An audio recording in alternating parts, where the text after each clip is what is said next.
অনেকেই প্রশ্ন করছেন যে আরাফার রোজা কবে এবং আরাফার রোজা কয়টি রাখতে হবে। তো দর্শক শ্রোতা মণ্ডলী, আরাফার রোজা একটি এবং জিলহজ মাসের 9 তারিখে। যে দেশে আছেন সেই দেশের জিলহজ মাসের 9 তারিখে আপনি আরাফার রোজা রাখবেন।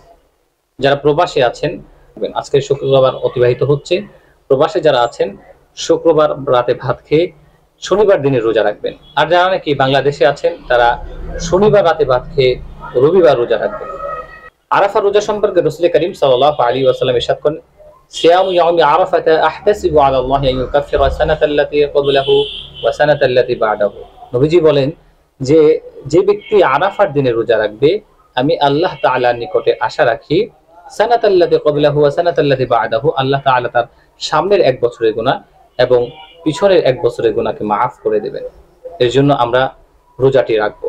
জিলহজ মাসের 9 তারিখ ফজরের পর থেকে 13 তারিখ জিলহজ মাসের আসর পর্যন্ত তাকবীরে তাশরিক এই 5 দিন পড়তে হবে। তাকবীরে তাশরিক আল্লাহু আকবার, লা ইলাহা ইল্লাল্লাহু আল্লাহু আকবার ওয়ালিল্লাহিল হামদ। প্রত্যেক ফরজ নামাজের পরে একবার পড়া ওয়াজিব।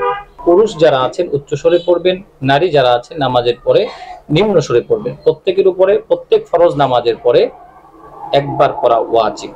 সহজ করে বলতে গেলে আগামী 16ই জুন রবিবার ফজর থেকে শুরু করে 20শে জুন বৃহস্পতিবার আসর পর্যন্ত প্রত্যেক ফরজ নামাজের পরে তাকবীরে তাশরিক আমরা পড়ব। আমি এটা আমার জুমার মসজিদে দিয়েছি এবং বিভিন্ন মসজিদেও এটা দিয়ে দিয়েছি। মহিলাদের জন্য খুবই উপকারী, যে যারা পারেন এটাকে টানিয়ে দিবেন। পুরুষ যারা ভিডিওটা দেখতেছেন আপনি এটা ফটোকপি করবেন, ফটোকপি করে এরপরে আপনি এটা আপনার নারীরা যেখানে নামাজ পড়েন সেখানে টানিয়ে দিবেন, তাহলে তাদের এটা দেখে মনে পড়বে। কারণ নারীরা ঘরে একা নামাজ পড়ে, তারা তাকবীরটা পড়তে ভুলে যায়। পুরুষরা মসজিদে থাকে, ইমাম সাহেব যদি পড়ে সাথে সাথে মুসল্লিরা পড়তে থাকেন। অনেক সময় ইমাম সাহেব ভুলে যান, কিন্তু মুসল্লিরা পড়লে সাথে সাথে ইমাম সাহেব পড়া শুরু করে দেন। তাহলে তাকবীরে তাশরিকটা কি?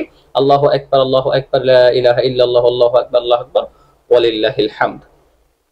সবাইকে জানাচ্ছি ডিএন বাংলার পক্ষ থেকে আন্তরিক মোবারকবাদ। সবাই ভিডিওটিকে শেয়ার করে দিবেন, ইসলামের কাজে সহযোগিতা করবেন। আজকে এখানে বিদায় নিচ্ছি। আমি মুফতি ইব্রাহিম করিম নবাবগঞ্জ। আসসালামু আলাইকুম ওয়া রাহমাতুল্লাহি ওয়া বারাকাতুহু।